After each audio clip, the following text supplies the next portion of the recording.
সবাই দেখতে পাচ্ছিস?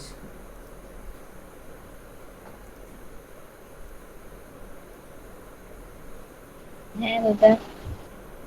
আচ্ছা, এবার দেখ,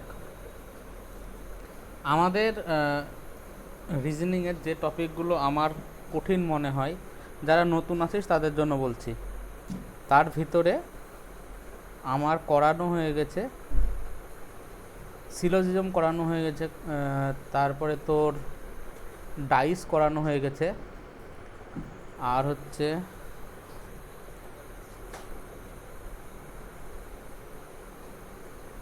সঙ্গীতা বলছে হচ্ছে না।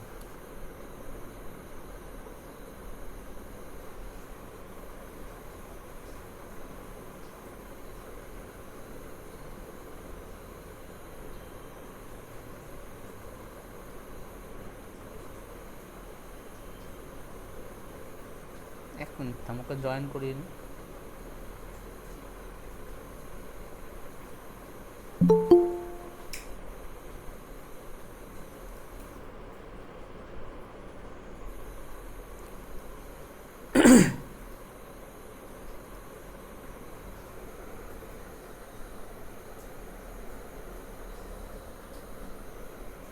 আচ্ছা দেখ, এবার যারা নতুন আসলে তাদের জন্য বলছি, আমাদের ম্যাথে পার্সেন্টেজ শেষ হয়ে গেছে। পার্সেন্টেজ পুরোটাই হয়ে গেছে। আমি যা করিয়েছি তার ভিডিও এবং নোট দিয়ে দেবো। আমি আশা করি তোদের কোনো অসুবিধা হবে না, যদি অসুবিধা হয় আমি দেখিয়ে দেবো। আমরা এখন থেকে রেশিও প্রপোর্শন করব, রেশিও অ্যান্ড প্রপোর্শন শুরু করব। এর আগের দিনই শুরু করেছিলাম, তো এটা আজকে আমার নিজের নোট থেকে করাবো। তো আমার মনে হয় মানে শুরু করার মতোই, তোদের কিছু অসুবিধা হবে না। আর যেগুলো ওদের করিয়েছি সেগুলো তোদের বলে দেবো, তোরা করে নিবি। আচ্ছা, এটা হচ্ছে ম্যাথে। তো ম্যাথে আমার টার্গেট হচ্ছে percentage, ratio, proportion, average, time and work, time and distance.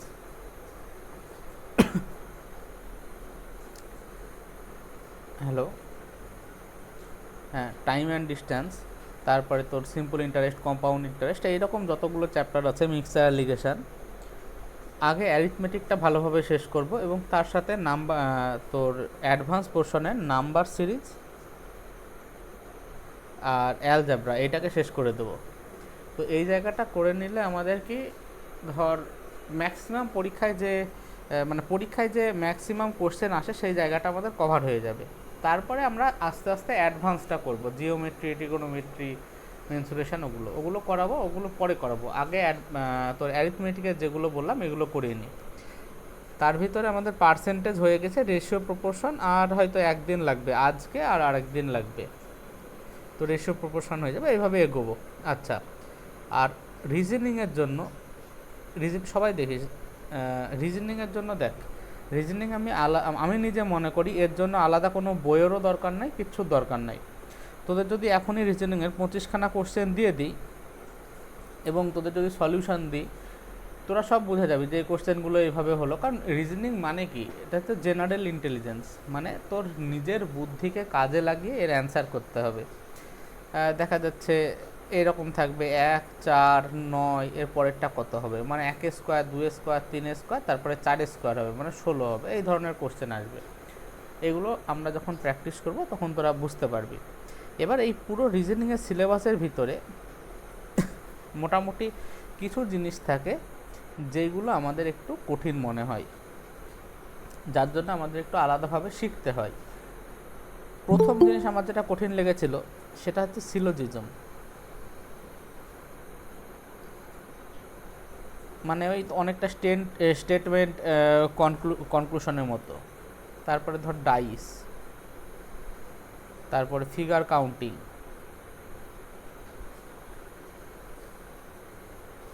4 নম্বর হচ্ছে তোর ক্যালেন্ডার, 5 নম্বর ক্লক। আর কি ছিল রে, তোদের কি করেছি রে? Are sitting arrangement. আর কিছু করানো হয়েছে তোদের?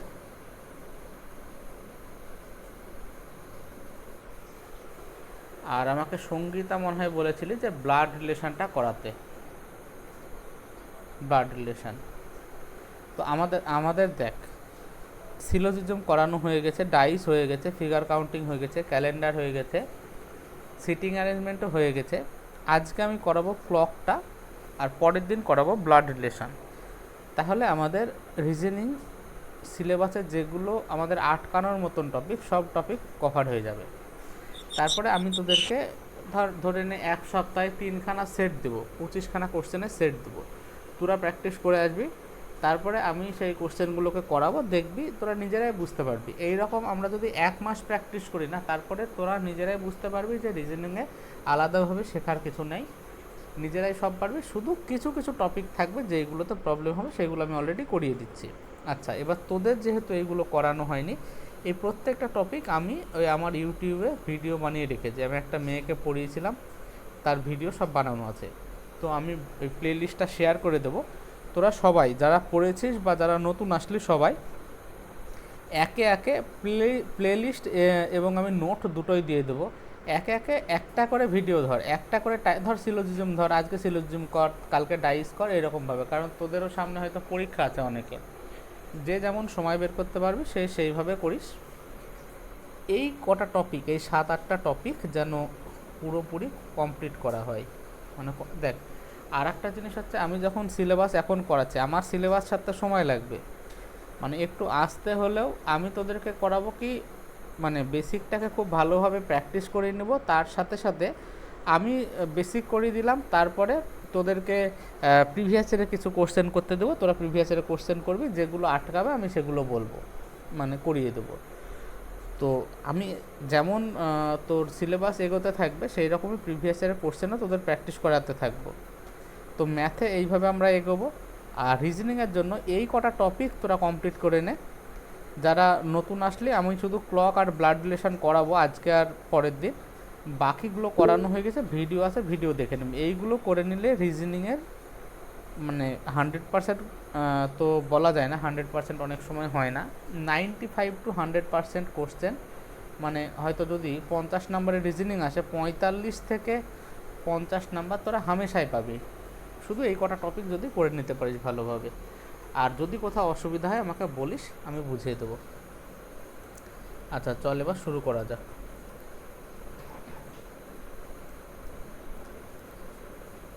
আচ্ছা, আর একটা জিনিস হচ্ছে, আমরা এই টিউটোপিডিয়াতে যেমন আমি ম্যাথ রিজনিং ভালোভাবে করিয়ে দেবো, মিলন ওদিকে তোর ইংরাজি করাচ্ছে, ইংরাজি একদম বেসিক থেকে করাচ্ছে, এবং তার সাথে সাথে আমরা আস্তে আস্তে জিকেটাও শুরু করবো, একটু এদিকটা এগিয়ে নিয়ে জিকেটা করব। আর মিলন অলরেডি মনে হয় জিকে সায়েন্স পার্টটা শুরু করেছে, বায়োলজি।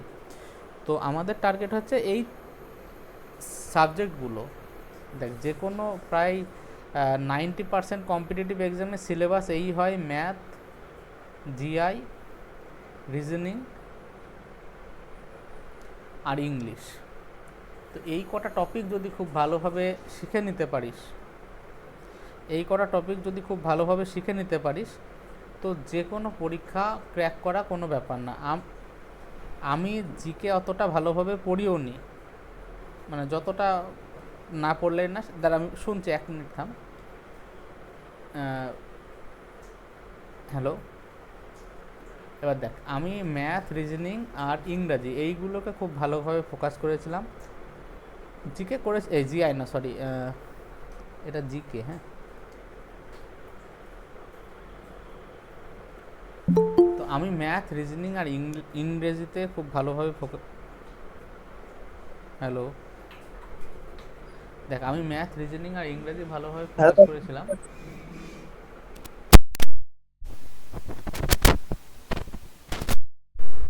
তো জিকে আমি যতটা করার দরকার করেছিলাম, খুব ভালোভাবে করিনি।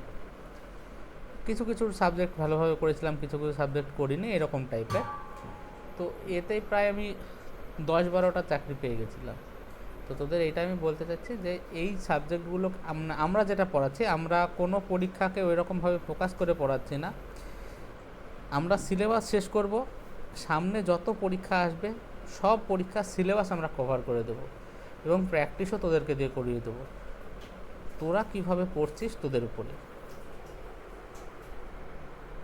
হ্যালো, তোরা যত ভালোভাবে খাটতে পারবি, হ্যালো,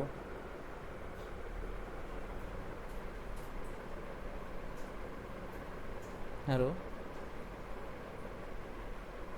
শুনতে পাচ্ছিস? Hello,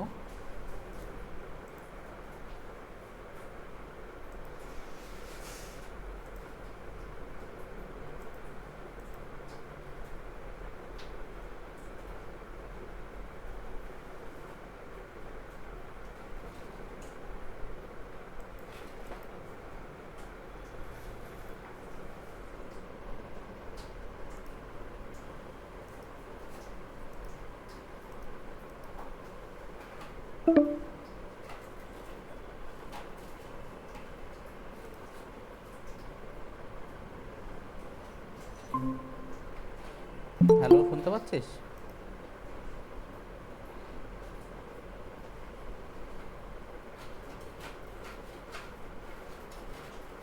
hello, hello. হ্যাঁ বলো দাদা, আচ্ছা, শোনা যাচ্ছে? হ্যাঁ হ্যাঁ, কানেকশন চলে গেছিলো। আচ্ছা দেখ, এবার আমরা তো আমাদের মতন পড়াবো, মানে সবার উদ্দেশ্যে বলছি, সবাই শুনিস, আমরা আমাদের মতো পড়াবো, আমরা সিলেবাসও শেষ করে দেবো। একটু সময় লাগুক, তোরা ভালোভাবেই সিলেবাস শেষ করতে পারবি। বেশি তাড়াহুড়ো করে লাভ নেই, কারণ তাকে প্রসেসটা অত সোজা না। দেখে মনে হবে যে রিজনিং সব পারবো, অঙ্ক সব পারবো, কিন্তু পরীক্ষার টাইমের ভেতরে নামানো এত ধরনের সাবজেক্ট একসাথে রেডি করা ভীষণ টাফ জব।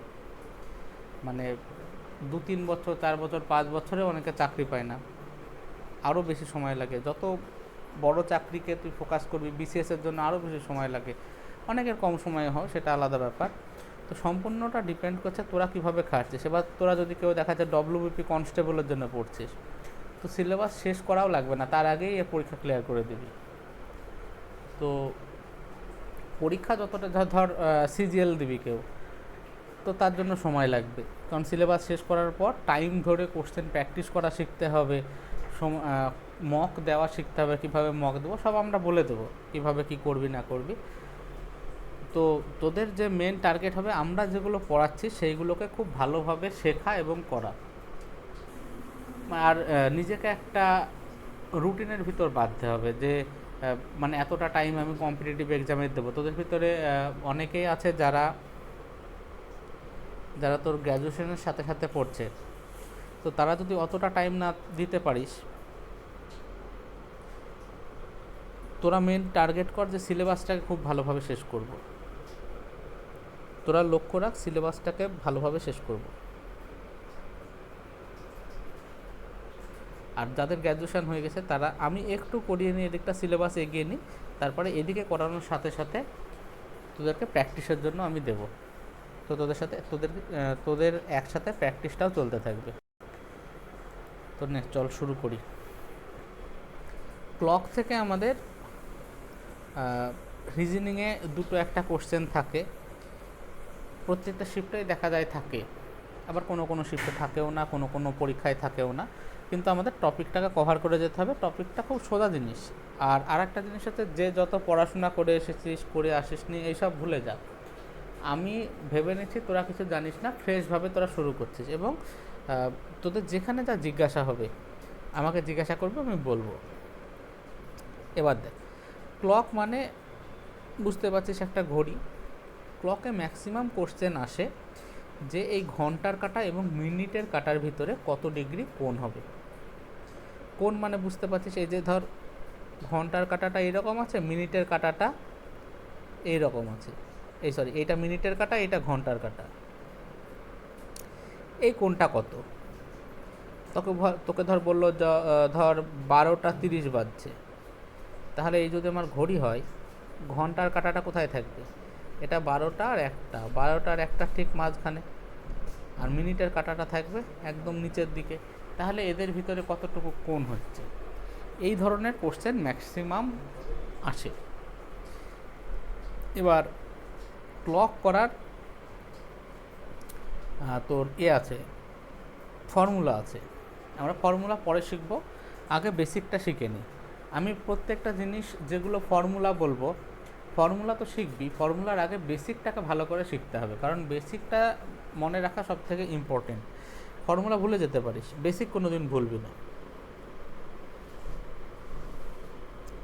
আচ্ছা দেখ, এবার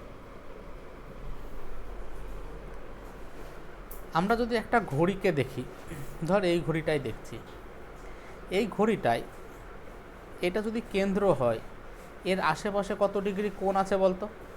টোটাল কোণটা কত ডিগ্রি বলতে পারবি? কেউ বল।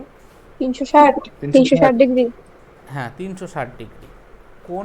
কোণ সবসময় একটা রেখা সাপেক্ষে মাপতে হয়। যেমন আমরা চাঁদা দিয়ে মাপতাম, 9-10-এ মাপতিস দেখবি এরকম দাগ থাকতো, তোকে বলতো কত ডিগ্রি কোণ। আমরা চাঁদা এখানে বসাতাম, এটা ধর চাঁদা, এখানে চাঁদা বসাতাম, দিয়ে দেখতাম এটা 0 ডিগ্রি, এটা 10 ডিগ্রি, 20 ডিগ্রি, এটা 30 ডিগ্রি।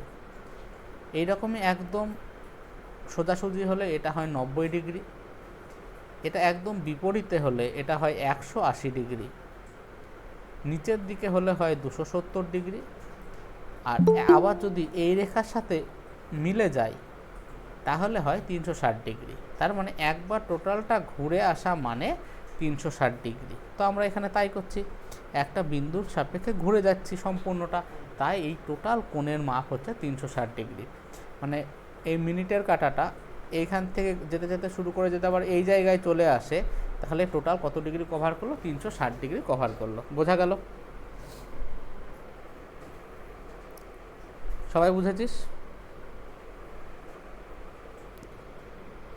এবার বল, এই ঘড়িটায় টোটাল কতগুলো ঘর আছে?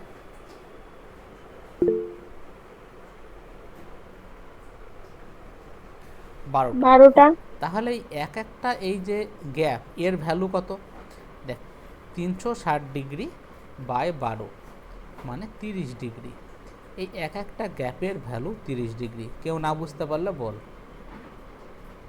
প্রত্যেকটা গ্যাপের ভ্যালু 30 ডিগ্রি। বল, কেউ কি বুঝতে পারিস নি এরকম আছিস? আচ্ছা, আমি ধরে নিলাম সবাই বুঝেছিস। এবার দেখ, তাহলে একটা কাঁটা, মিনিটের কাঁটা 1 ঘন্টায়, ধর মিনিটের কাঁটাটা এইখানটায় ছিল, 1 ঘন্টা পর টোটালটা ঘুরে এসে আবার এই জায়গায় চলে আসবে। ধর আমি ধরলাম যে 12টা বাজছে, এখানে কি, আচ্ছা এটা ধর ঘড়ি, এটা 12টা, এটা 3টে, এটা 6টা, এটা 9টা, ধর 12টা বাজছে। তার মানে ঘন্টার কাঁটাও এখানে, মিনিটের কাঁটাও এখানে। আচ্ছা, ঠিক যখন 1টা বাজবে, যখন 12টা থেকে একটু বেশি হয়ে গেল, মিনিটের কাঁটাটা সরতে সরতে শুরু করলো, ঘন্টার কাঁটাও সরবে।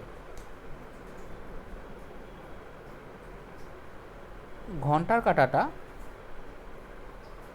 ঠিক 1 ঘন্টা পরে কি 1-এর ঘরে যাবে, তখন 1টা বাজবে। মিনিটের কাঁটাটা কিন্তু ঘুরতে ঘুরতে ঘুরতে ঘুরতে এসে আবার এই 12-র ঘরেই থামবে। তার মানে মিনিটের কাঁটা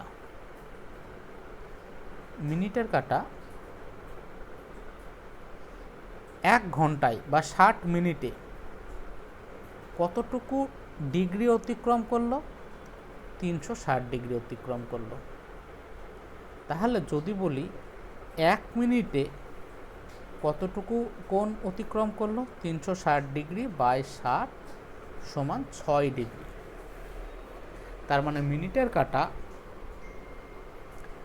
1 ঘন্টায়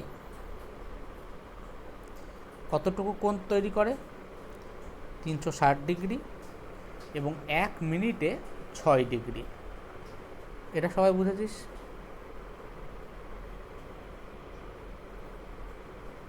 বল।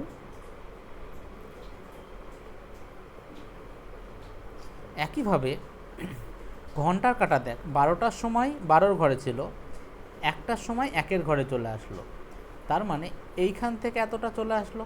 তার মানে ঘন্টার কাঁটা, এটা হচ্ছে ঘন্টার কাঁটা, 30 ডিগ্রি।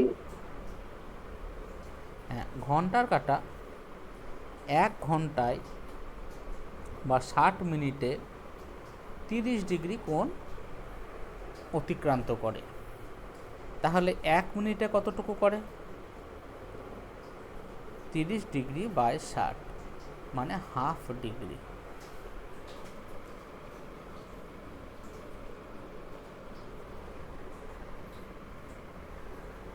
আবার কে জয়েন করবে বলছে?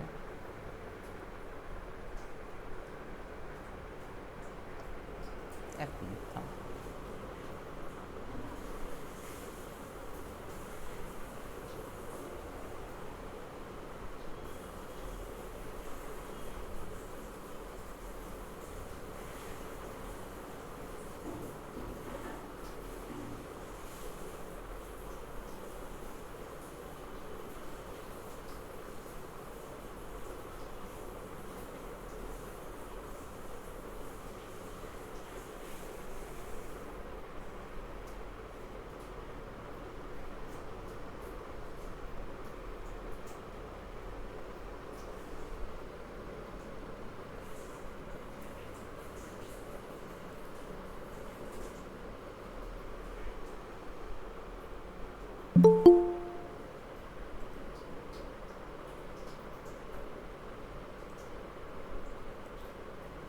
হ্যালো।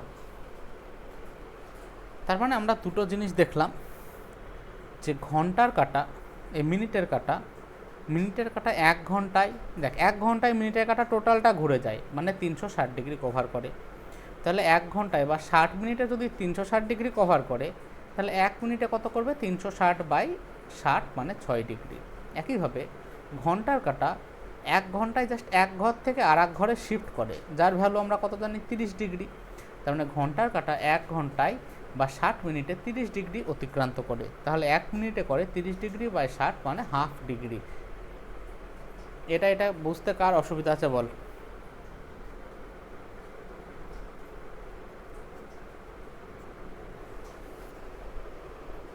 বল, কারোর প্রবলেম থাকলে বল এখনই। তার মানে আমরা দুখানা জিনিস দেখলাম, angle traced by hour hand 12 ঘন্টায় 360 ডিগ্রি,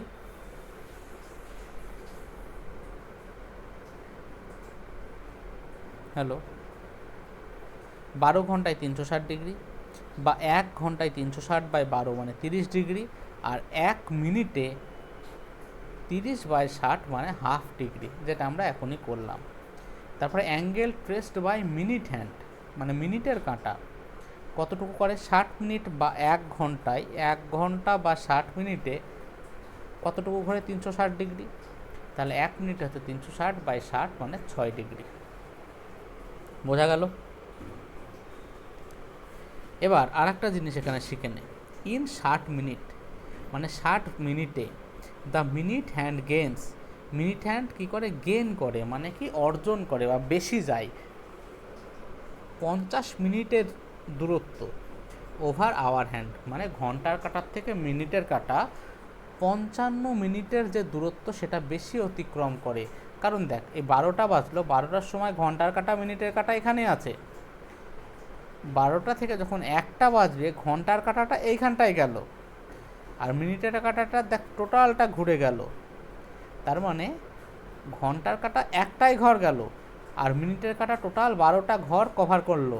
তার মানে মিনিটের কাঁটা কতটুকু বেশি গেল? 11টা ঘর বেশি গেল। কার? একটা ঘরের ভ্যালু 5 মিনিট, তার মানে টোটাল 55 মিনিটের দূরত্ব বেশি অতিক্রম করে। পরীক্ষায় হয়তো আসবে না, তবু মনে রাখবি, তোরা নিজেদের বেসিক সেন্স থেকেও বুঝতে পারছিস যে ঘন্টার কাঁটা এক ঘর যায়, সেখানে মিনিটের এক ঘর মানে কি? ধর 12 থেকে একটা গেল, মিনিটের কাঁটা আবার এই 12 থেকে আবার সেই 12তে চলে আসবে, কারণ 12টা বাজার সময় 12 ঘন্টার কাঁটা আর মিনিটের কাঁটা 12 ঘরে থাকবে। আবার একটা যখন বাজবে ঘন্টার কাঁটা তো চলে আসবে একের ঘরে, কিন্তু মিনিটের কাঁটা ঘুরে আবার কোথায় চলে আসবে? 12 ঘরে। তার মানে মিনিটের কাঁটাটা বিড়াল, মিনিটের কাঁটাটা টোটালটা ঘুরে চলে আসলো, মানে কি 12টা ঘর অতিক্রম করলো, যেখানে ঘন্টার কাঁটা শুধু একটাই ঘর গেল। তাহলে ঘন্টার কাঁটার তুলনায় মিনিটের কাঁটা টোটাল 11টা ঘর বেশি যায়, তার মানে 55 মিনিটের দূরত্ব বেশি অতিক্রম করে। তারপরে বলছে when two hands are at right angle, মানে যখন দুটো কাঁটা 90 ডিগ্রিতে থাকে তখন they are 15 minute space apart, মানে তখন তারা 15 মিনিটের দূরত্ব দূরে থাকে, ঠিক আছে। আর যখন অপোজিট ডাইরেকশানে থাকে, যখন তাই হয় না, ধর এটা থাকলো, এটা ঘন্টার কাটা, একটা মিনিটে কাটা, এদের ভিতরে কোণ যদি 90 ডিগ্রি হয়, তার মানে এই কতটুকু, এই 15 মিনিট দূরত্ব। আর যদি উল্টো দিকে হয়, তার মানে কতটুকু দূরত্ব, 30 মিনিটের দূরত্ব। তাই বলছে when opposite direction 30 minute space apart, তখন 30 মিনিটের দূরত্ব দূরে থাকে। বোঝা গেল? এই পর্যন্ত বুঝতে কারোর অসুবিধা থাকলে আমাকে বল।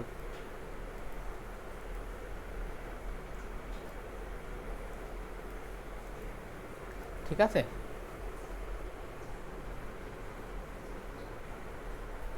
এবার ধর আমাকে বললো যে, ধর বললো যে 1:15 বাজছে, তাহলে প্রথমে ধর বললো 12:15।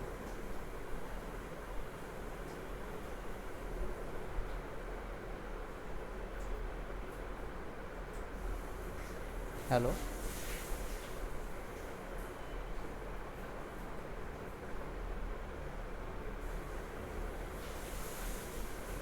হ্যালো। হ্যাঁ শুনতে পাচ্ছিস? হ্যাঁ দাদা, শুনতে পাচ্ছি, বলো। কারোর কি অসুবিধা হচ্ছে বল?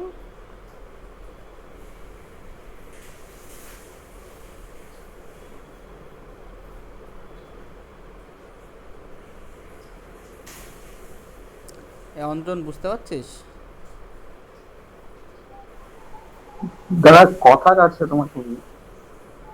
আমার তো হ্যালো, কিন্তু আমি তো ভালো শুনতে পাচ্ছি রে, আমার মনে হয় তোর নেটওয়ার্কের প্রবলেম হচ্ছে। সবার কি অসুবিধা হচ্ছে শুনতে? না দাদা, ঠিক আছে তো না আমি দাদা, একটু। একটু আগে হচ্ছে। আচ্ছা ঠিক আছে, আমি না দাদা, শোনা তোর যাচ্ছে। ভিডিও ওই ইউটিউবেও দিয়ে দেবো, তো যাদের অসুবিধা হবে পরে তুই রাখ। একবার দেখে নিবি। হ্যাঁ, আমি যেটা বোঝানোর চেষ্টা করছি, যেটুকু শুনতে পাচ্ছি সেটুকু শোনার চেষ্টা কর।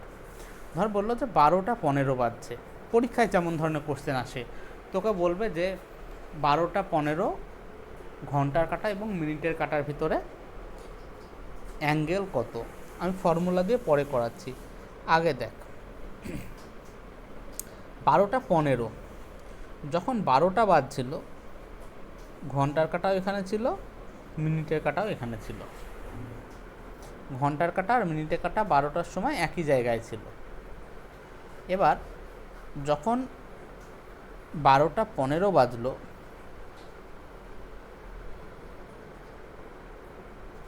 হ্যালো, যখন 12:15 বাজলো, তখন মিনিটের কাঁটাটা এখানে চলে আসলো। তাহলে টোটাল ডিস্টেন্স কতটুকু কভার করলো দেখ, 30 ডিগ্রি 30 ডিগ্রি 30 ডিগ্রি, তার মানে মিনিটের কাঁটা টোটাল কভার করলো 90 ডিগ্রি।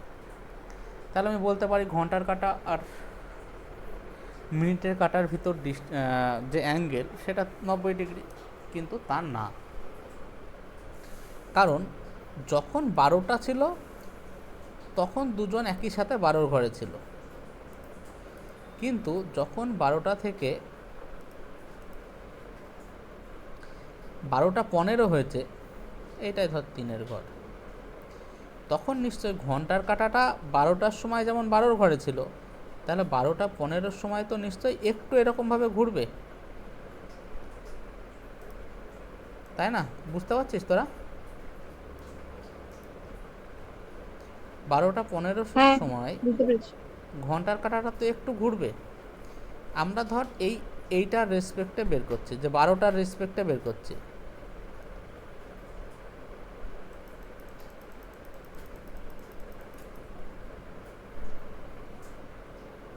এটা ধর 12টা, আমরা ধর 12টার রেসপেক্টে বের করছি। এটা 12টার ঘর, এটা 12টার ঘর। এই 12টার ঘরের সাপেক্ষে মিনিটের কাঁটাটা কোথায় এসে দাঁড়িয়েছে? 3-এর ঘরে, মানে টোটাল ডিস্টেন্স কভার করলো 90 ডিগ্রি। তার মানে এই টোটালটা হলো 90 ডিগ্রি। আচ্ছা, ঘন্টার কাঁটাটা নিশ্চয়ই থেমে নেই, ঘন্টার কাঁটাও তো 15 মিনিটে কিছুটা দূরত্ব গেছে। তাহলে ঘন্টার কাঁটা 1 মিনিটে কতটুকু যায়? ½ ডিগ্রি যায়। তাহলে 15 মিনিটে কত যাবে? 15 × ½ মানে 15/2 বা 7.5 ডিগ্রি গেছে। কোনটুকু 7.5 ডিগ্রি? এইটুকু 7.5 ডিগ্রি, এই যে ভেতরের টুকু, এইটুকু হচ্ছে 7.5 ডিগ্রি। টোটালটা ছিল 90 ডিগ্রি। এখান থেকে যদি এই 7.5 ডিগ্রি বাদ দিই তাহলে এইটুকু পাবো না, যেটুকু আমাদের দরকার। পাবো তো?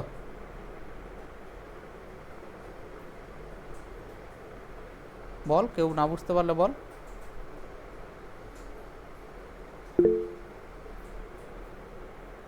তার মানে আমার অ্যান্সার হবে, দেখ আমার দরকার এই যে ঘন্টার কাঁটা আর এই মিনিটের কাঁটা, এদের ভিতরে কতটুকু কোণ আছে।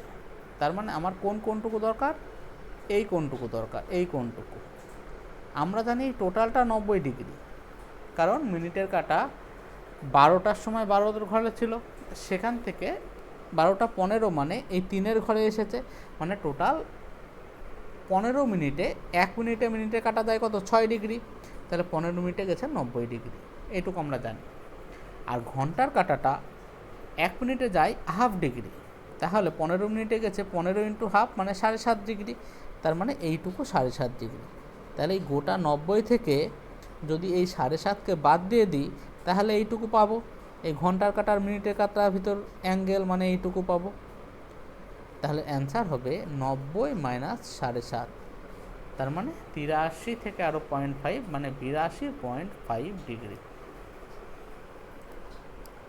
কেউ না বুঝতে পারলে আমাকে বল।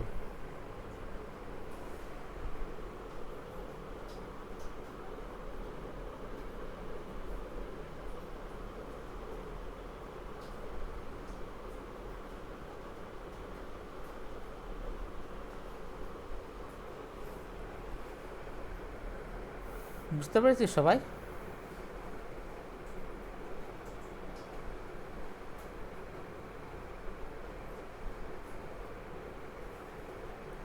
আচ্ছা, এবার এই জিনিসটাই আমরা যদি ফর্মুলা দিয়ে করি, আমাদের এই ঘড়ির অঙ্কের জন্য একটা ফর্মুলা আছে, সেটা হচ্ছে এই অ্যাঙ্গেল যে থিটা আমরা বের করছিলাম, যে এই ঘন্টার কাঁটা আর মিনিটের কাঁটার ভিতরে কোণ কত হবে, সেটার ফর্মুলা হচ্ছে 11/2 into minute minus 30 into H বা আওয়ার, মাইনাস 30 এইচ মানে আওয়ার। মানে যেমন 12টা 15, তার মানে 11/2 ইন্টু 15 মিনিট, মিনিটের ঘাটে 15 মাইনাস 30 ইন্টু এইচ মানে ঘন্টা কত? 12। এটা করলে কত হবে? 11 ইন্টু 15, 15কে 15 5 হাত থাকলো 1, 16, 165/2 মাইনাস 360। 12টা 15 দিয়েছিলাম তো।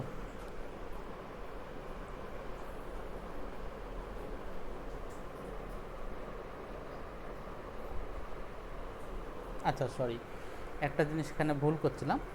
দেখ 12টা 15, এবার আমরা যদি এই ফর্মুলায় করতে যাই, এখানে কিন্তু যদি আমরা 12টা 15 করি তাহলে দেখ 12টা 15 মানে কি, আমরা শুরু থেকে শুরু করছি, মানে ঘন্টার কাঁটাটা কত ছিল? 0 থেকে শুরু করছিল। আমরা যদি বলি যে সকাল 12টা 15, তার মানে আমার ওখানটায় ঘন্টার মানটা কত হবে? ওখানে হবে 0 হবে।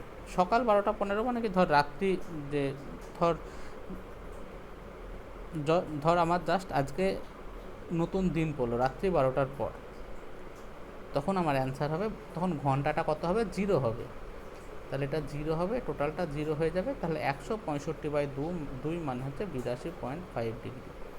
এরকম তোকে যে কোনো যদি বলে 1টা 15, তাহলে একই রকমভাবে হবে 11/2 ইন্টু মিনিট কত? 15 মাইনাস 30 ইন্টু ঘন্টা কত? 1। তাহলে 165/2 মাইনাস 30 মানে 82.5 মাইনাস 30। বোঝা গেল? মানে এখানে অ্যান্সার হবে 52.5। বুঝতে পেরেছিস?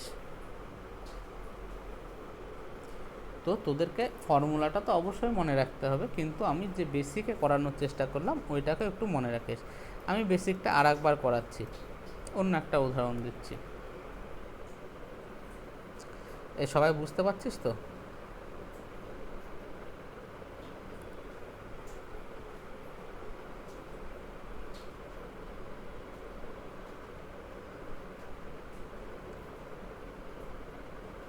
বল, সবাই বুঝতে পারছিস?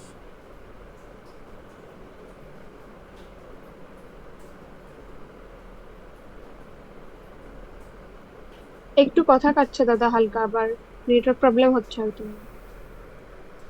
এমনি যেটা করাচ্ছে বুঝতে পারছিস তো? নেটওয়ার্কের জন্য বেরিয়ে যাস না, হ্যাঁ হ্যাঁ, এমনি বুঝতে পারছি। একটু কষ্ট করে বোঝ। তারপরে আমার মনে হয় না যে আমি তোদের যে ভিডিওর লিঙ্ক দেবো ওখানে তোদের মানে কথা নিয়ে অসুবিধা হবে। এখন যেহেতু লাইভ হচ্ছে তো তো ওই জন্য অসুবিধা হচ্ছে। তোদের হয়তো ফোনের নেটওয়ার্কে একটু প্রবলেম হচ্ছে, কিন্তু আমি আমার কথা শুনছি, আমার কিন্তু প্রবলেম মনে হচ্ছে না। যেখানে প্রবলেম মনে হচ্ছে আমি সেখানে থেমে যাচ্ছি।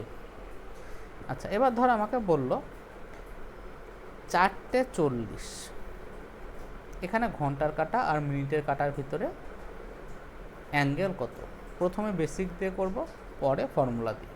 আচ্ছা, 4:40 যখন, তুই বল 4টের সময় কি ছিল? 4টের সময় ঘন্টার কাঁটা এখানে ছিল, মিনিটের কাঁটা এখানে ছিল, তাই তো? এবার ঘন্টার কাঁটাটা অলরেডি এতটা দূরত্ব এগিয়ে এসেছে, কতটা? 1 2 3 4, মানে 4 × 30 ডিগ্রি, মানে 120 ডিগ্রি। প্লাস যখনই 4:40 হবে তখন ঘন্টার কাঁটা নিশ্চয় এখানে থাকবে না, এরকম জায়গায় চলে আসবে। তার মানে এই 40 মিনিটে আরও কিছুটা যাবে। ঘন্টার কাঁটা 1 মিনিটে যায় হাফ ডিগ্রি, তাহলে 40 মিনিটে যাবে 40 × হাফ, মানে 20 ডিগ্রি। তার মানে ঘন্টার কাঁটা 4:40 সময় টোটাল কতটুকু দূরত্ব এগিয়ে আসলো? 140 ডিগ্রি। বোঝা গেল? মানে আমি 12 রেসপেক্টে দেখব সবসময়, এই 12 রেসপেক্টে দেখব। আর মিনিটের কাঁটাটা 4টের সময় ছিল এখানে, যখনই 4:40 হলো মিনিটের কাঁটা কোথায় চলে আসলো? এইখানে। তার মানে কতটা কভার করলো? টোটাল কভার করলো 1 2 3 4 5 6 7 8খানা ঘর। তার মানে 8 × 30, মানে 240 ডিগ্রি কভার করলো।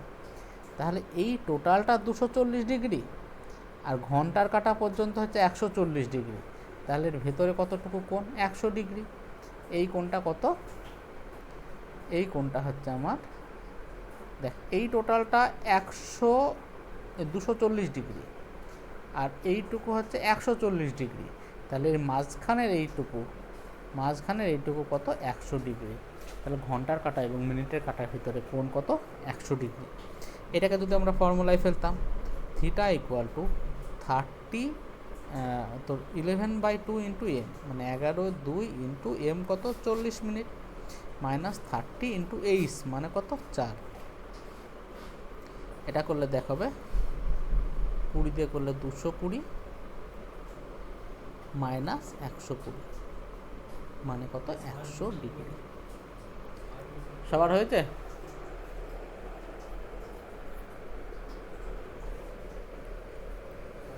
এই কেউ না বুঝতে পারলে বল।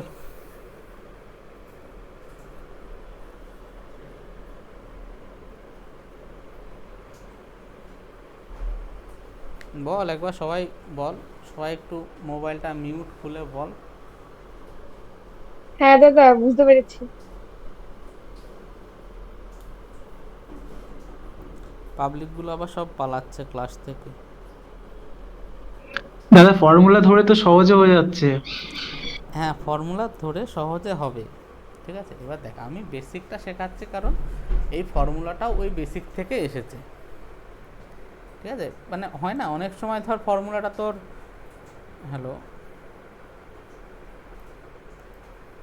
ফর্মুলাটা ধর গুলিয়ে গেল বা মনে হচ্ছে না, তখন অন্তত যেন মানে বেসিকটা তোর মাথায় থাকে যে কিভাবে হচ্ছে। হ্যালো,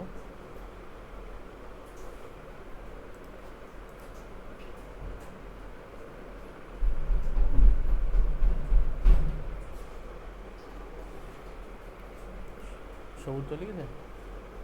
করা যায় 2:15 আসো, 2:15 আসো, দেখো। হ্যাঁ জামা পর না, হ্যাঁ বলো তো 3টে আনতে বলো। দাঁড়া, আসতে দাঁড়া। এ সবাই দেখতে পাচ্ছিস তো? মাঝে মাঝে একটু নেটওয়ার্কের প্রবলেম হচ্ছে, তো মাঝে মাঝে একটু ডিস্টার্ব হচ্ছে। দেখ, তারপরে এই কোশ্চেনগুলো দেখ, যা শিখলি 90% ক্লকের অঙ্ক এই বলে ঘন্টার কাঁটা এবং মিনিটের কাঁটার ভেতরে কোণ কত হবে। তো তার জন্য তোরা ফর্মুলা শিখে গেছিস 11/2m - 30h, এই ফর্মুলাতে সব অঙ্ক হবে। তাছাড়া কিছু কিছু কোশ্চেন ডব্লিউবিসিএসে এসেছিল, সেইগুলো এখানে লেখা আছে। দেখ, both hands of A clock occurs at right angle, মানে ঘন্টার কাঁটা এবং মিনিটের কাঁটা একে অপরের সাথে 90 ডিগ্রি অবস্থায়, 90 ডিগ্রি মানে কি, 90 ডিগ্রি মানে এরকম, এটা 90 ডিগ্রি, 90 ডিগ্রি অবস্থায় আসে কি 2 times in 1 hour।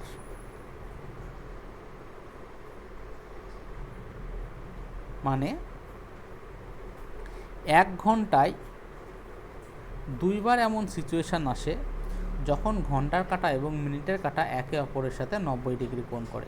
তো ইংরাজি না যদি অসুবিধা হয় তোরা নিজের মতন করে বাংলা ভাষায় লিখে নিবি, পরীক্ষায় দিতে পারে যে 1 ঘন্টায় ঘন্টার কাঁটা এবং মিনিটের কাঁটা কতবার 90 ডিগ্রি অবস্থায় আসে, সেটা হচ্ছে 2 বার। এবং 22 টাইমস ইন 12 আওয়ার, 12 ঘন্টায় কতবার আসে, 22 বার আসে। আর একদিনে আসে 44 বার। ঠিক আছে, এবার তোরা ভাবতে পারিস যে 1 ঘন্টায় 2 বার আসে, তাহলে 12 ঘন্টায় 24 বার আসবে। 12 ঘন্টায় 24 বার আসবে না, 12 ঘন্টায় 2 বার কম আসে। ঠিক আছে, 1 ঘন্টায় 2 বার আসে, 12 ঘন্টায় 22 বার আসে, আর 24 ঘন্টা বা 1 দিনে 44 বার আসে। একই রকম both hands of the clock occurs in straight line, মানে একটা এদিকে হলে আর একটা এদিকে, মানে একে অপরের সাথে 100 ডিগ্রি কোণ, এইরকম কতবার আসে 1 টাইম ইন 1 আওয়ার, 1 ঘন্টায় 1 বার, 12 ঘন্টায় 11 বার, আর 1 দিন বা 24 ঘন্টায় 22 বার। তাহলে কী কী শিখলি? 90 ডিগ্রি অবস্থায় আসে 1 ঘন্টায় 2 বার, 12 ঘন্টায় 22 বার, 24 ঘন্টায় 44 বার। আর স্ট্রেট লাইনে বা 180 ডিগ্রি কোণ এরকম অবস্থায় আসে 1 ঘন্টায় 1 বার, 12 ঘন্টায় 11 বার এবং 1 দিনে 22 বার। এগুলো একটু দেখে নিবি, আমার মনে হয় না খুব অসুবিধা হবে। ঠিক আছে, তারপরে the hands of A clock coincide, মানে একে অপরের উপরে উঠে আসে, এরকম কত 1 টাইম ইন 1 ঘন্টায়, যা এটা হচ্ছে তোর এর মতোই, এই স্ট্রেট লাইনের মতোই, একে অপরের উপরে উঠে আসে কতবার, 1 ঘন্টায় 1 বার, 12 ঘন্টায় 11 বার, আর 1 দিন বা 24 ঘন্টায় 22 বার। তারপরে দেখ, এইগুলো থেকে এই বিসিএস এ মেন টেন্সে কোশ্চেন এসেছিলো। ঠিক আছে, ম্যাক্সিমাম কোশ্চেন ওই থিটা থেকেই আসে, যে দুটোর ভিতরে অ্যাঙ্গেল কত। তারপরে hands are in the same straight line when they are in coincident, এটা পড়ার দরকার নেই, মানে বলতে যাচ্ছে যে যখন কোইনসাইড করে তখন হচ্ছে একে অপরের ওপরে উঠে পড়ে, আর স্ট্রেট লাইনে থাকা মানে একে অপরের বিপরীতে থাকা, যেটা আমরা এখনই করলাম। কোইনসাইড করা মানে ধর একদম 12টা বাজছে, মানে ঘন্টার কাঁটার উপরে মিনিটের কাঁটা উঠে গেছে, এটাকে বলে কোইনসাইড করা। আর ঘন্টার কাঁটা এইদিকে, মিনিটের কাঁটা এইদিকে, এটা হচ্ছে স্ট্রেট লাইনে থাকা, মানে একে অপরের অপোজিটে থাকা। তারপরে দেখ, বলছে এ ক্লক স্ট্রাইকস 1 at, দেখ এই কোশ্চেনটা দেয়। ঠিক আছে, এই কোশ্চেনটা মনে রাখবি যে একটা ধর ওই বেল, আগে সে ঘন্টা বাজানো ঘড়ি হতো না, বলছে 1 ঘন্টায় একবার বেল বাজে, টুয়াইস অ্যাট 2 o'clock, মানে 2টো বাজলে 2বার বেল বাজে, অ্যান্ড 12 টাইমস মানে 12বার বেল বাজে কখন, 12টার সময়। তাহলে এক দিনে এ কতবার এরকম বেল বাজবে? তাহলে একটার সময় কত, একটা, দুটোর সময় দুটো, তিনটের সময় তিনটে, চারটের সময় চারটে, এরকম করতে 12টার সময় 12টা। তাহলে এইগুলো যোগফলই হচ্ছে টোটাল নাম্বার অফ বেল কতবার বেজেছিল সেটা। তো এইটা বের করার ফর্মুলা আমি পরে পড়াবো, যখন এপিজিপি করাবো তখন ফর্মুলা পড়াবো। তবে এরকম মনে রাখিস যে 1 2 3 4 5 এরকম করে যদি ন্যাচারাল নাম্বার থাকে n পর্যন্ত, ম্যাক্সিমাম যদি n পর্যন্ত থাকে, তাহলে এই সিরিজটার যোগফল হয় n ইন্টু n প্লাস 1/2। তাহলে এখানে n এর ভ্যালু কত, 12, ম্যাক্সিমাম ভ্যালুটা। তাহলে 12 ইন্টু 12 প্লাস 1 মানে 13/2।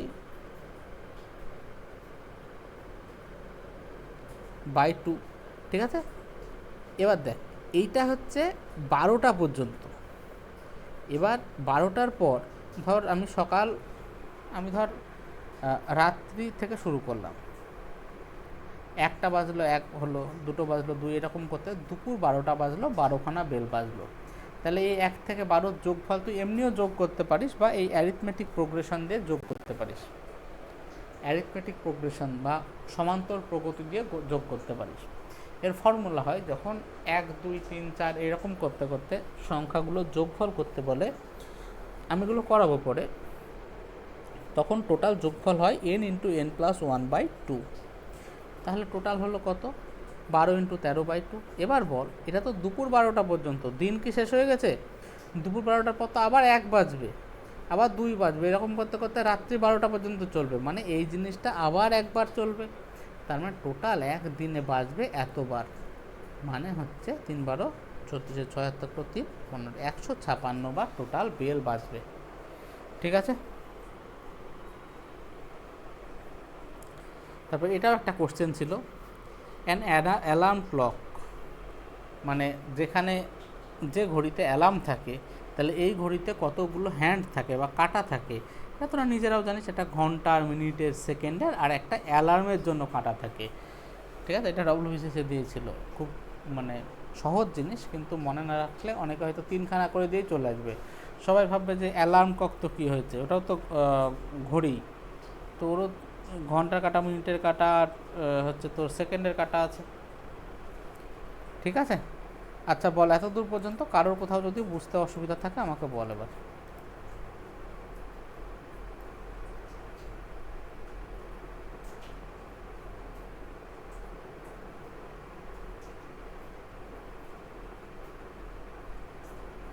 বল।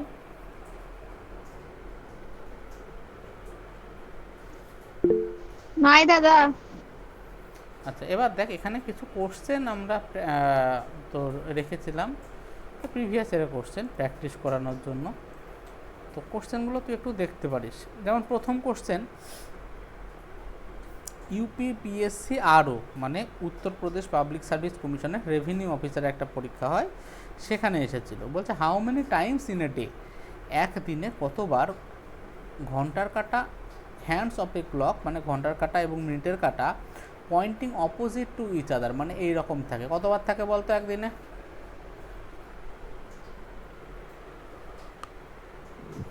22 বার।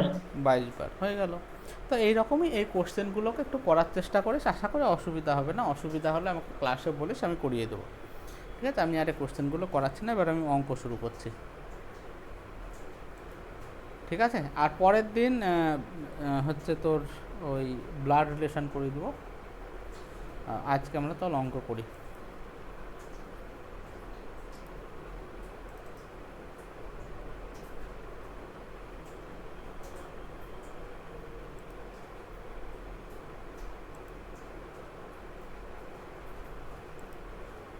আচ্ছা, অঙ্কের যে নোটটা পাঠিয়েছিলাম সবাই প্রিন্ট আউট করে নিস। যেসব জিনিসগুলো আমরা পড়াবো বা করাবো, চেষ্টা করি সব কিছুর জন্য হার্ড কপি থাকে। ওই নোট ফোনে আছে করলাম না, ওই রকমভাবে হবে না। হয় খাতায় লিখে নে, আর না হয় প্রিন্ট করে নে, যেটা খুশি। এই যে এখন যেমন আমরা যেগুলো পড়লাম, তো জিআইয়ের প্রত্যেকটা টপিক, এগুলো আমার নিজেরই সব খাতায় নোট করা আছে, তো তোরা তো অবশ্যই করবি। আচ্ছা, যারা নতুন এসেছিস, অনু, তারপরে বাকি যারা আছে সবার দেখা হয়েছে ওই যে ভিডিওটা দিলাম পার্সেন্টেজের প্রথম?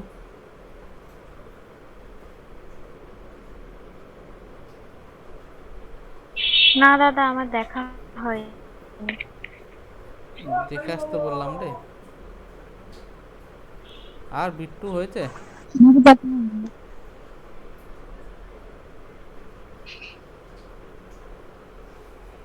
আচ্ছা, সবাই দেখে নিস, কারণ কি বলতো, পার্সেন্টেজটা যদি ভালোভাবে না বুঝিস তাহলে হচ্ছে মানে বেসিকটাই আমার ভালো হলো না। আগে পার্সেন্টেজ শিখতে হবে, পার্সেন্টেজ শিখলে অটোমেটিক্যালি আমরা পরের চ্যাপ্টারগুলো ভালোভাবে শিখতে পারবো। তো আজকে আমি পড়াচ্ছি, সবাই পড়, কিন্তু প্রথমে পার্সেন্টেজ শেষ করবি, তারপরে আমি একটা একটা করে দরকার হয় ভিডিও দেবো, আমি বলবো যে এই ভিডিওটা শেষ কর, তারপরে এটাকে শেষ কর, এরকমভাবে বলবো, তোরা করবি। তারপরে আজকে রেশিও প্রপোর্শনের ভিডিও করবি। এখন যেটা করাচ্ছে দেখে নে। রেশিও প্রপোর্শন মানে হচ্ছে বাংলায় অনুপাত এবং সমানুপাত, বাংলায় যেটা বলে রেশিও। প্রত্যেকটা চ্যাপ্টারে আমি নিজে একটা নোট টাইপের বানাচ্ছি, প্রত্যেকটা চ্যাপ্টারে 60-70টা করে কোশ্চেন থাকবে, আমি এই কোশ্চেনগুলো করাবো। আর বাংলার একটা বই তোর ওই অফলাইন আমাদের ওই কোচিং সেন্টারের ওখানে রাখা আছে, যারা যারা নিসনি তারা নিয়ে নিস বইটা, ওই 200 টাকা করে দাম, ওখানে রাখাই আছে। তো ওই বইটায় কী বলতো, প্রত্যেকটা চ্যাপ্টারের একদম বেসিক 30টা করে কোশ্চেন করানো আছে। তো প্রথমে আমরা তোদের ধর আমি বেসিকটা বুঝিয়ে দিলাম, তারপরে তোরা নিজেরা চেষ্টা করো এই বাংলায় কোশ্চেনগুলোকে করার, তারপরে আমার যে নোট সেই নোট করতে হবে। এবং আমার নোটে আমি বাংলা ইংরাজি দুটোতেই কোশ্চেন লিখেছি, কিছু কিছু কোশ্চেনের লেখা নেই, সেগুলো তোদের বলে দেবো, তোরা নিজেরা লিখে নিস। দেখ, অনুপাত সমানুপাত মানে ভিডিও কোয়ালিটি তো লো না রে রাজেশ, আমার মনে হয় তোর নেটওয়ার্কের প্রবলেমের জন্য এরকম হচ্ছে।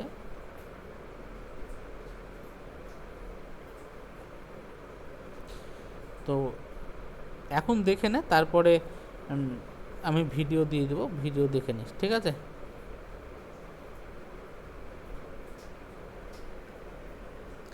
দু একদিন এরকম অসুবিধা হলে অনলাইন, আজকে তো বৃষ্টি হচ্ছে বলে গেলাম না, আমি বেরিয়ে গেছিলাম কলকাতা থেকে যাওয়ার জন্য, দিয়ে তোর রাস্তা থেকে ফিরে আসলাম, তোরা বললি যে অনলাইন করাতে। তো দু একদিন এরকম প্রবলেম হলে অনলাইন করানো যাবে, বাকি অফলাইনে করাবো।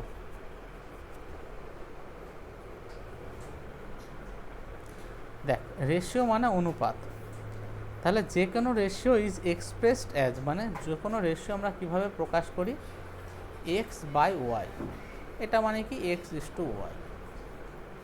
এটা যারা আগে থেকে ক্লাস করছিস তারা জানবি। এটা মানে x এর মাপ এবং y এর মাপের অনুপাত। যেমন ধর বললো যে 50 আর 70-এর রেশিও কত বা অনুপাত কত, তাহলে কত হবে 50/70। এখানে আমরা কাটাকাটি করতে পারি, যেগুলো কমন থাকে সেগুলো দিয়ে কাটাকাটি করতে হয়, এটা সমান হয় 5/7, এইরকম, ঠিক আছে? এগুলো পার্সেন্টেজ যদি করিস তোরা, তোদের অসুবিধা হবে না, সব বুঝতে পারবি। আচ্ছা, এবার যদি বলে কোনো রেশিওকে ডুপ্লিকেট করতে, duplicate of ratio of XY, মানে এর যদি ডুপ্লিকেট রেশিও বের করতে বলে, তার ভ্যালু হচ্ছে x²:y², মানে স্কোয়ার করে দেওয়াকে বলে ডুপ্লিকেট রেশিও। আর সাব ডুপ্লিকেট, এগুলো জাস্ট দেখে নে, এগুলো মনে রাখার দরকার নাই, এসব থেকে কিছু কোশ্চেন আসে না।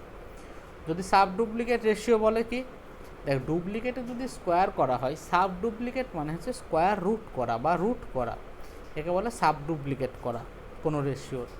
ট্রিপ্লিকেট করা মানে কি, কিউব করা, আর সাব ট্রিপ্লিকেট করা মানে কিউব রুট করা। যারা বুঝতে পারলে ভালো, না বুঝতে পারলেও কিছু যায় আসে না, এসব আসে না পরীক্ষায়। আচ্ছা, টু কম্পেয়ার, আমি রেশিওটাকে আবার প্রথম থেকে করাচ্ছি, কারণ আগের দিন অনেকে ছিলিস না, সেজন্য আমি বলছি আরেকবার দেখে নে সবাই, অসুবিধা হবে না। To compare to or more things, to compare to or more things we use ratio, মানে দুই বা ততোধিক জিনিসের কম্পেয়ার করার জন্য বা কম্প্যারিজন করার জন্য বা তুলনা করার জন্য আমরা কি রেশিও ব্যবহার করি। The thing with respect to which মানে যার সাপেক্ষে আমরা চাচ্ছি কি করতে চাচ্ছি, উই ওয়ান্ট টু কম্পেয়ার, যার সাপেক্ষে আমরা কম্পেয়ার করতে চাচ্ছি কাকে, another will be used as denominator, মানে যার সাপেক্ষে আমরা তুলনাটা করতে চাচ্ছি তাকে আমরা হর হিসাবে ব্যবহার করি। এখানে বাংলায় লেখা আছে, লিখে নিবি। যেমন এক্স ইস টু ওয়াই মানে এক্স বাই ওয়াই, এটার মানে হচ্ছে এক্সের ভ্যালু ওয়াইয়ের সাপেক্ষে। যেমন যদি বলি এক্স বাই ওয়াই, এক্সটা ধর আমার ইনকাম 1000 টাকা, আমি বললাম ওয়াইটা আমার খরচ, আমি বললাম আমার খরচটা 500 টাকা, তার মানে অনুপাত কত হলো 2-1। তার মানে আমার ইনকাম আমার খরচ বা এক্সপেন্ডিচারের তুলনায় ডবল। এই যে যার তুলনায় এক্সপেন্ডিচারের তুলনায়, তাহলে এক্সপেন্ডিচার নিচে বসবে। ধর বললো যে একজনের 1000 বিঘা জমি আছে, একজন এর 1000 বিঘা জমি আছে, এর 1000 বিঘা জমি আছে, আর বি এর 400 বিঘা জমি আছে। এটা মানে কত, 10-4 মানে 5-2। তার মানে বিয়ের সাপেক্ষে, বিয়ের যদি 2 বিঘা জমি থাকে, এর জমি আছে 5 বিঘা, বোঝা গেল? তাহলে যার সাপেক্ষে আমরা ইউজ করব তাকে সবসময় আমরা নিচে ব্যবহার করব।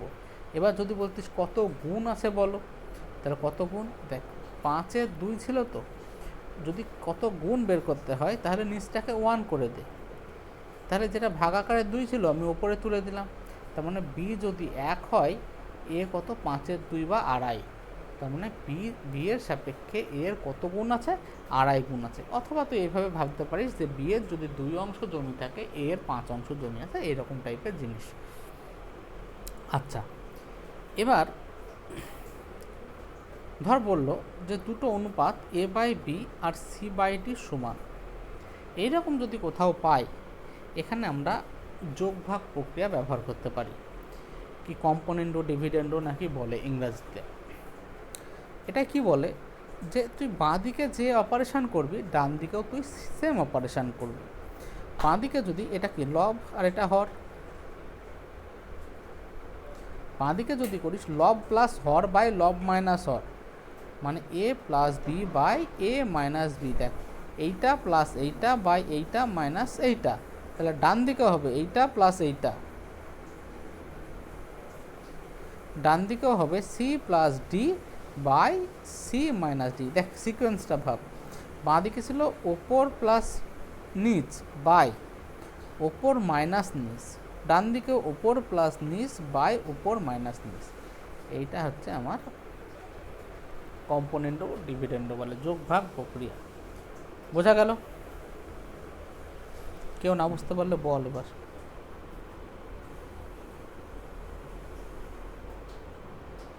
আস্তে আস্তে সবাই পালাচ্ছে কেন ক্লাস থেকে?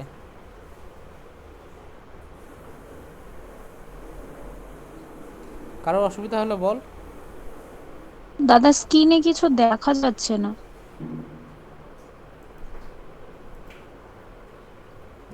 দেখা যাচ্ছে তোরে? আমি দেখতে পাচ্ছি না।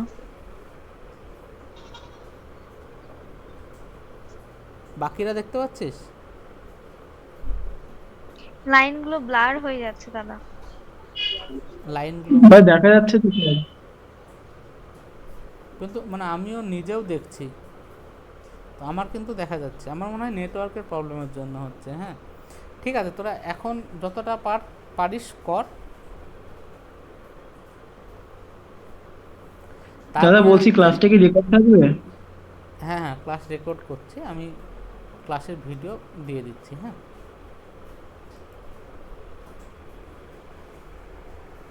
আচ্ছা, এবার দেখ এইটা তো গেল বাঁ দিকে কী করলাম, লব প্লাস হর বাই লব মাইনাস হর, তাহলে ডান দিকেও লব প্লাস হর বাই লব মাইনাস হর। আমি কি বলেছিলাম যে বাঁ দিকে যা করব ডান দিকেও তাই করতে হবে। তাহলে বাঁ দিকে যদি করি লব মাইনাস হর বাই লব প্লাস হর, মানে A minus B by A plus B, ডান দিকেও হবে C minus D by C plus D. বাঁ দিকে মাইনাস করলে ডান দিকেও মাইনাস হবে ওপরে, বাঁ দিকে যদি ওপরে প্লাস করি ডান দিকে ওপরে প্লাস হবে।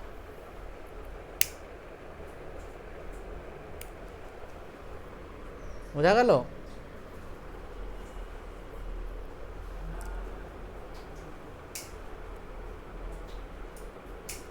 এবার বাঁ দিকে যদি করি লব প্লাস হর বাই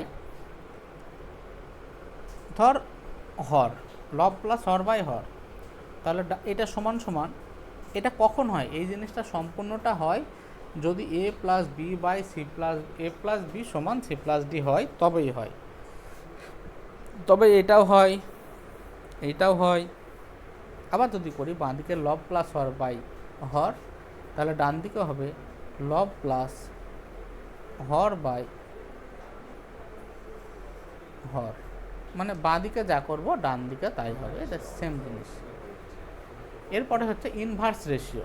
ইনভার্স রেশিও মানে কথাই বুঝতে পারছিস, যদি একটা রেশিও হয় এক্স ইস টু ওয়াই, এর ইনভার্স রেশিও হবে এর ঠিক উল্টো, ওয়াই ইস টু এক্স। দেখ এইগুলো সব থিওরি টাইপের জিনিস, যতটা পারিস মনে রাখিস, সব মনে রাখার দরকার নেই, করতে করতে মনে থেকে যাবে। তারপরে হচ্ছে কম্পাউন্ড রেশিও।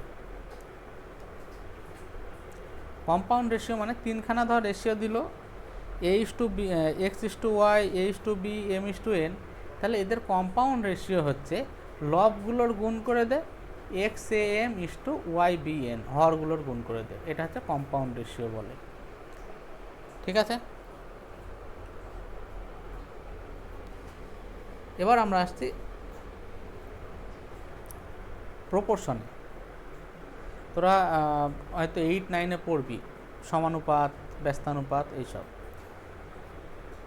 সমানুপাত মানে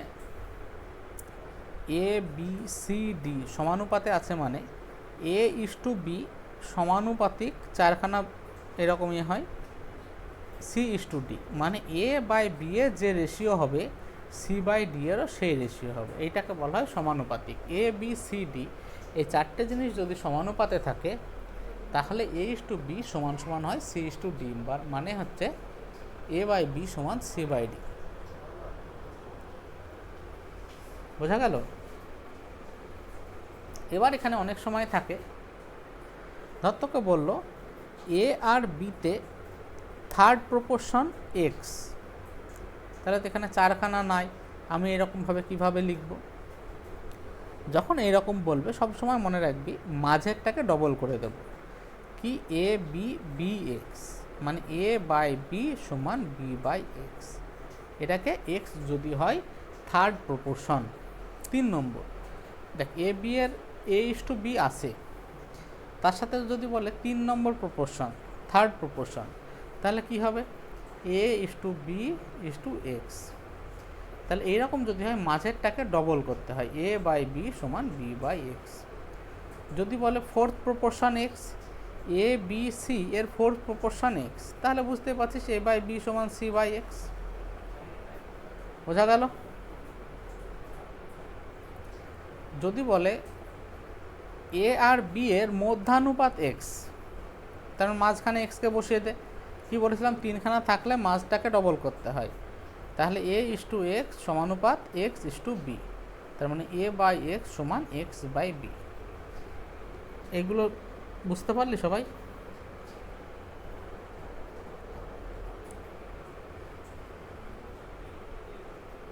বল, একটু বল, অ্যান্সার দে।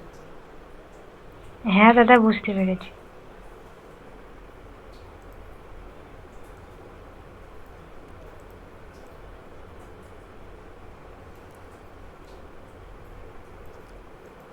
আচ্ছা, আর একটা জিনিস করে দিই তাহলে, এটা সমান, এটাকে মিন প্রপোর্শনও বলে বা মিডিল প্রপোর্শনও বলে, মধ্যানুপাত যেটা বললাম বাংলায়। এবার ধর তোকে 3খানা এইরকম আলাদা আলাদাভাবে প্রপোর্শন দিল, A/B সমান 3:4, B/C সমান 5:6, C/D সমান 7:8। এরকম যদি দেয়, দিয়ে যদি বলে A/B/C/D কত হবে, সবগুলোকে একসাথে করতে কি করবি, লিখে দিবি A, B, C, D দিয়ে যেমন যেমন আছে লিখ, 3, 4, 5, 6, 7, 8। 4-এর পরে 2 ঘর ফাঁকা আছে, 2 ঘরে 4, 4 লিখে দে।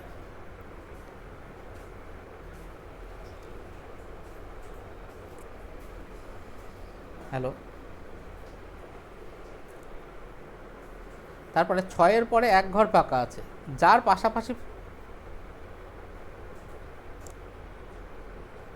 হ্যাঁ আমি তাও বলছি, শুনতে পাচ্ছিস?